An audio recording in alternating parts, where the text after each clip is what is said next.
शिमरानगढ़ नाम का एक गांव था, जहां पर समीर नाम का व्यक्ति समोसा बेचकर अपना गुजारा किया करता था। ठीक समीर की दुकान के सामने सुयोग नाम का व्यक्ति पानी पूरी बेचा करता था। और तुम्हारी पानी पूरी की दुकान कैसी चल रही है?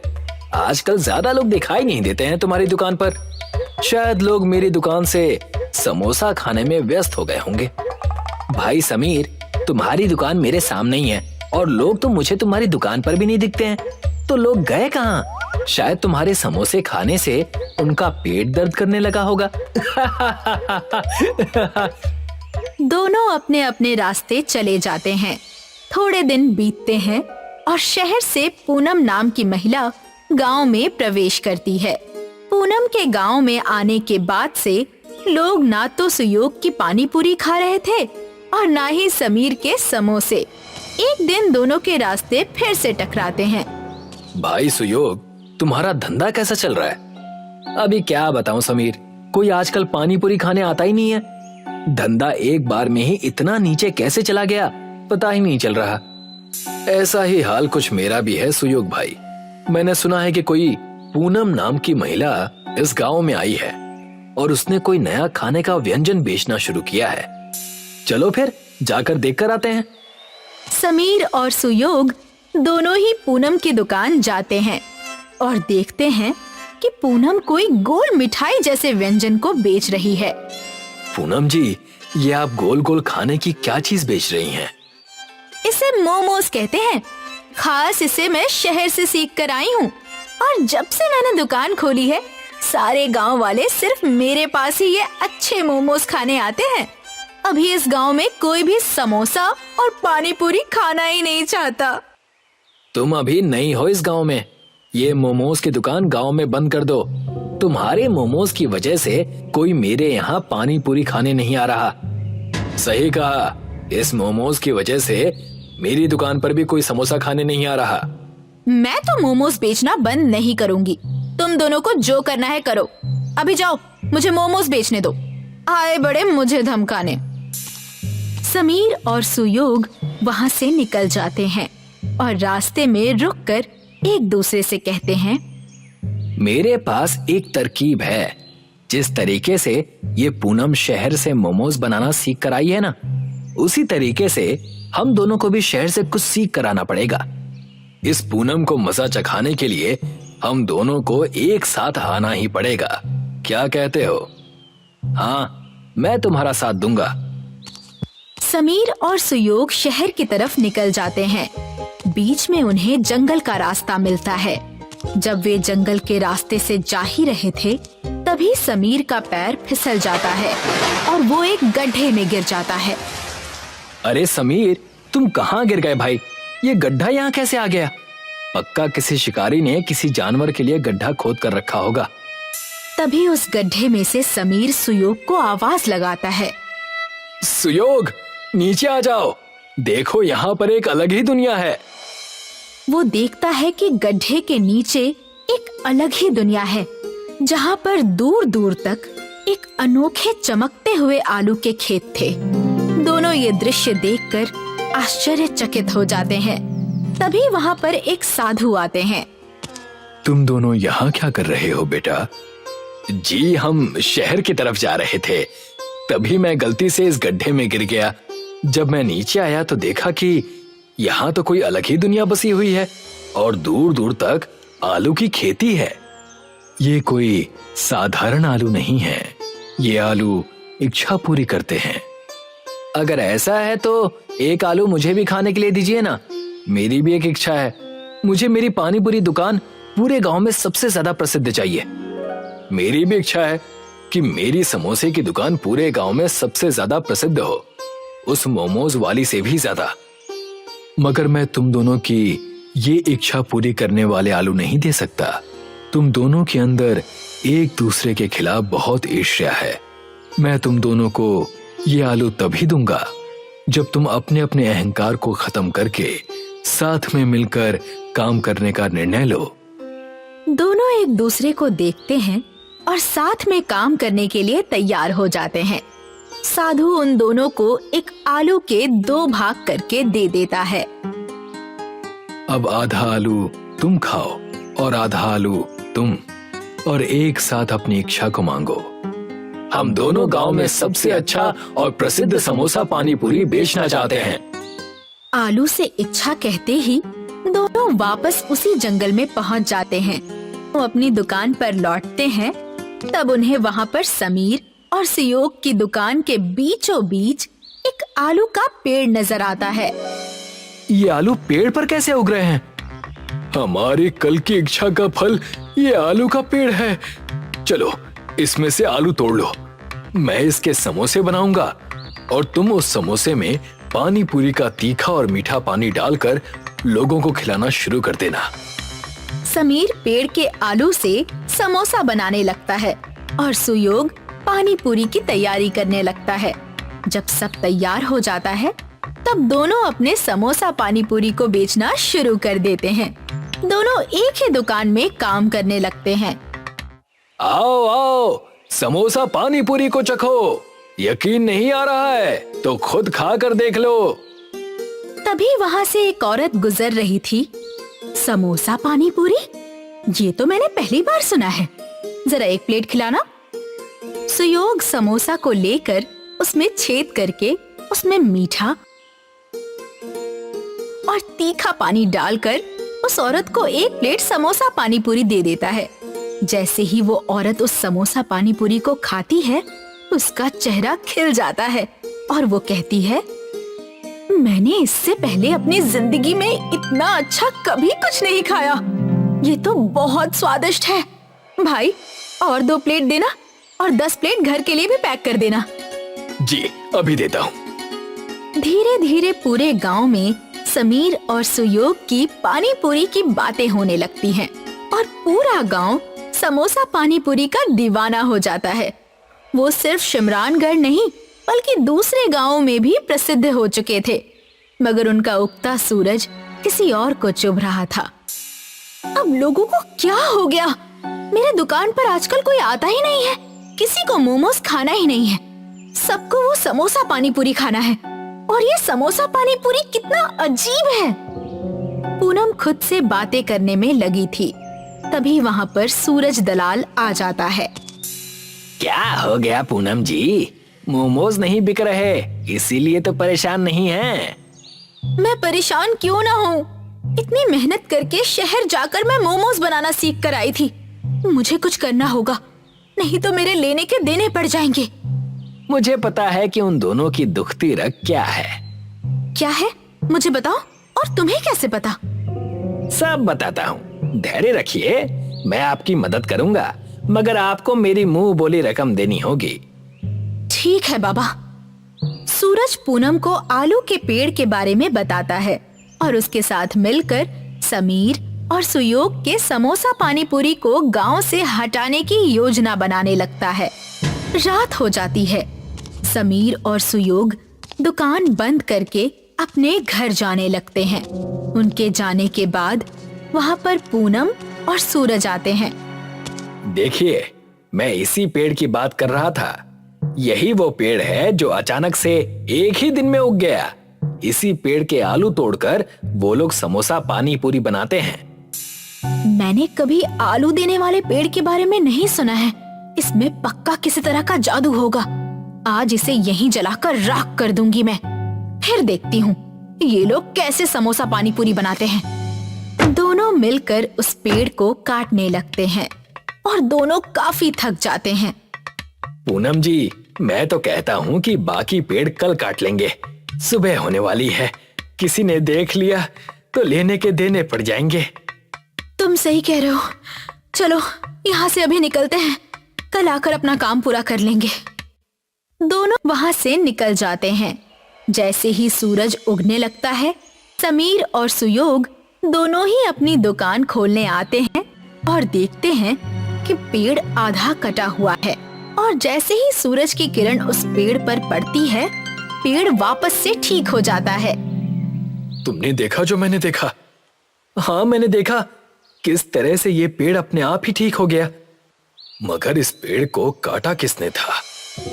वो अपनी दुकान खोल लेते हैं और समोसा पानी पूरी बेचना शुरू कर देते हैं। दिन खत्म होता है और रात आती है। समीर और सुयोग दुकान बंद करके घर चले जाते हैं। रात के अंधेरे में फिर पूनम और सूरज उस पेड़ के पास आते हैं। अरे, ये पेड़ तो हमने कल आधा काटा था, ये ठीक कैसे हो गया? अब फिर से इसे पूरा काटना पड़ेगा। आप चिंतित ना होइए पूनम जी, मेरे पास दूसरी योजना भी है। हम इस पेड़ को आग लगा देते हैं, ना रहेगा बांस, ना बजेगी बांसुरी। पूनम और सूरज एक लकड़ी पर मशाल जलाते हैं और जैसे ही सूरज पेड़ को जलाने वाला होता है, पेड़ की जड़ें दोनों पूनम और सूरज को अपने अंदर समा लेती हैं। अगली सुबह जब समीर और सुयोग वहां आते हैं, तब वो देखते हैं कि वहां पर अब 3 पेड़ हो चुके हैं। कमाल है, अब तक तो एक ही पेड़ था, अब 3 हो गए।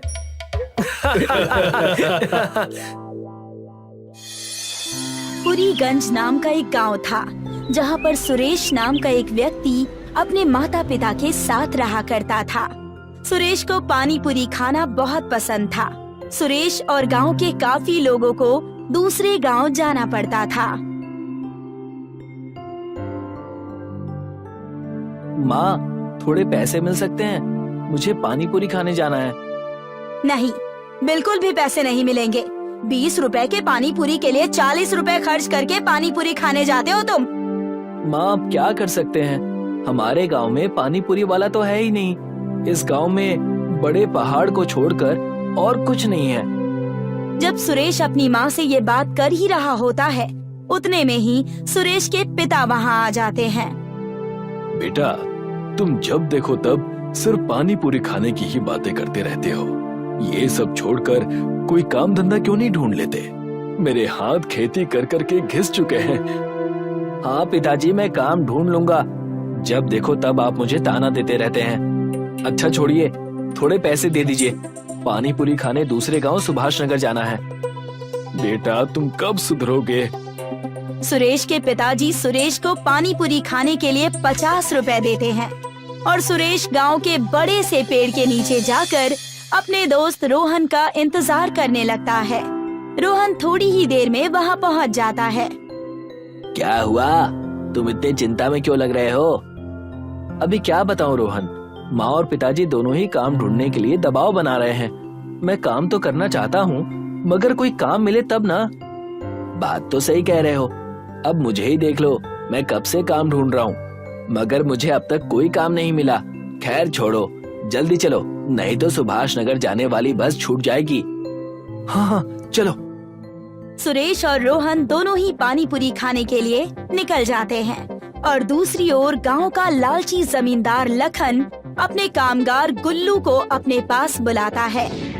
बताइए, क्या काम आ गया मालिक? मैं कोई नया व्यापार करना चाहता हूँ। बताओ, इस गांव में लोगों के पास ऐसा क्या नहीं है जो मैं इन्हें दे सकूं और थोड़े पैसे ऐड सकूं? वैसे तो मुझे कुछ ऐसा पता नहीं मालिक, मगर गांव के काफी लोग पानी पूरी खाने दूसरे गांव जाते हैं, क्योंकि इस गांव में कोई पानी पूरी बेचता ही नहीं है। सिर्फ पानी पूरी खाने के लिए दूसरे गांव जाते हैं? अब आएगा मजा। जाओ गुल्लू, और पानी पूरी का ठेला तैयार करो और पानी पूरी बेचना शुरू कर दो। और हाँ, ध्यान रहे, पानी पूरी 50 रुपए के नीचे मत बेचना। समझ आई बात? मगर पानी पूरी तो दूसरे गांव में 20 रुपए की मिलती है मालिक। हाँ, मगर हम 50 में ही बेचेंगे। अब ज्यादा सवाल मत पूछो और जाओ, जाकर तैयारी करो। गुल्लू पानी पूरी बेचने की तैयारी में लग जाता है। सुरेश और रोहन पानी पूरी खाकर अपने गांव लौट आते हैं। मुझे विश्वास नहीं होता कि हम सिर्फ पानी पूरी खाने के लिए इतनी दूर जाते हैं, मगर पानी पूरी खाकर सारी थकान एक बार में निकल जाती है। बात तो तुम सही कह रहे हो। काश हमारे गांव में भी एक पानी पूरी की दुकान होती तो हमें इतना दूर जाना नहीं पड़ता। सुरेश और रोहन दोनों ही अपने अपने घर चले जाते हैं और गुल्लू जमींदार की पानी पूरी के ठेले का पूरा इंतजाम कर लेता है। अगला दिन होता है और रोहन और सुरेश एक बार फिर से उसी पेड़ के नीचे मिलते हैं। और रोहन, चल फिर से पानी पूरी खाने चलते हैं। हाँ हाँ चलो, नेकी और पूछ पूछ। जैसे ही वो दोनों पानी पूरी खाने जा रहे होते हैं, उन्हें एक ठेले के पास बहुत सारी भीड़ नजर आती है। अरे यहाँ इतनी भीड़ क्यों है? चलो जाकर देखते हैं। सुरेश और रोहन भीड़ की वजह से देखने जाते हैं। जैसे ही वो दोनों वहाँ पहुँचते हैं, उन्हें वहाँ पर गुल्लू पानी पूरी बेचते हुए दिखाई देता है। अरे वाह, ऐसा लगता है ऊपर वाले ने हमारी सुन ली। सही कह रहे हो। रोहन गुल्लू से पानी पूरी का भाव पूछता है और दोनों ही पानी पूरी का भाव सुनकर हक्का बक्का रह जाते हैं। 50 रुपए? इतना ज्यादा? दूसरे गांव में तो सिर्फ 20 रुपए में ही पानी पूरी मिल जाती है। उतने में ही जमींदार लखन वहाँ पहुँच जाता है और कहने लगता है, तो वहीं जाकर खा लो पानी पूरी, हमने कहाँ मना किया है। वैसे भी दूसरे गांव में पानी पूरी खाने के लिए भी 50 रुपए ही दे रहे थे ना, तो इससे अच्छा यहाँ दे दो, क्या दिक्कत है? अच्छा, तो ये आपकी दुकान है, तभी सोचूं कि ये इतने ज्यादा दाम में पानी पूरी क्यों बेच रहा है। कोई बात नहीं, हम भी हमारी पानी पूरी की दुकान खोलेंगे और गांव वालों को कम पैसों में पानी पूरी खिलाएंगे।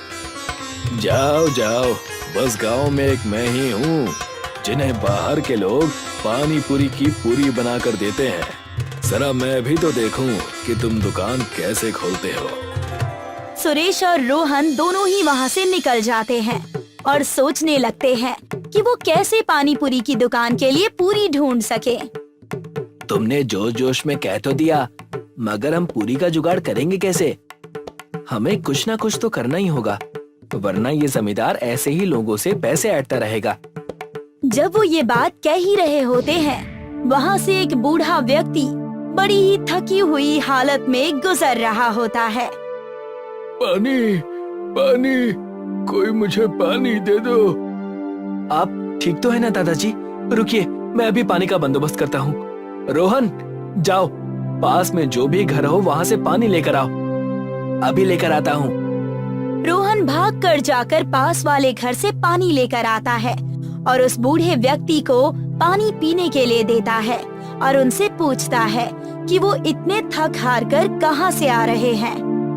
बेटा, मैं गांव के पहाड़ की चोटी चढ़कर आ रहा हूँ। वहाँ पर खास तरह की जड़ी बूटियाँ और खेत में बोने वाले बीज हैं। अगर आज तुम दोनों मुझे पानी ना पिलाते तो शायद आज मैं जिंदा ना बचता। वो बूढ़ा व्यक्ति इतना कहने के बाद अपने झोले में हाथ डालकर सुरेश और रोहन को वो जादुई बीज देता है और कहता है, जब भी तुम इन बीज को अपने खेत में बोओगे, तब तुम्हें 5 बार उस वस्तु का नाम लेना होगा जिसे तुम अपने खेत में उगाना चाहते हो, और अगले दिन वो उग जाएगा। बूढ़ा व्यक्ति इतना कहकर अपने रास्ते चला गया और सुरेश और रोहन उस जादुई बीज को अपने घर लेकर चले जाते हैं।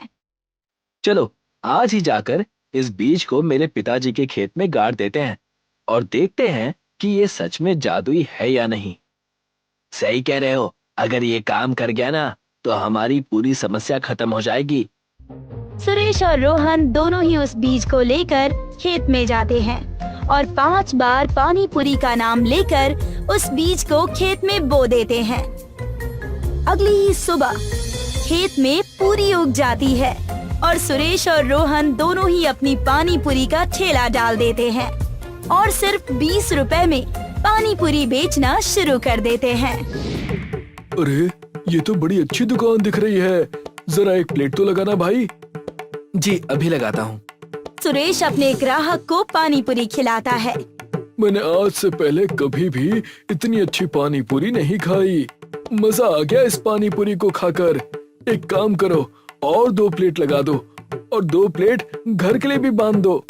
धीरे धीरे करके सभी सुरेश और रोहन के पानी पूरी के ठेले पर आने लगते हैं।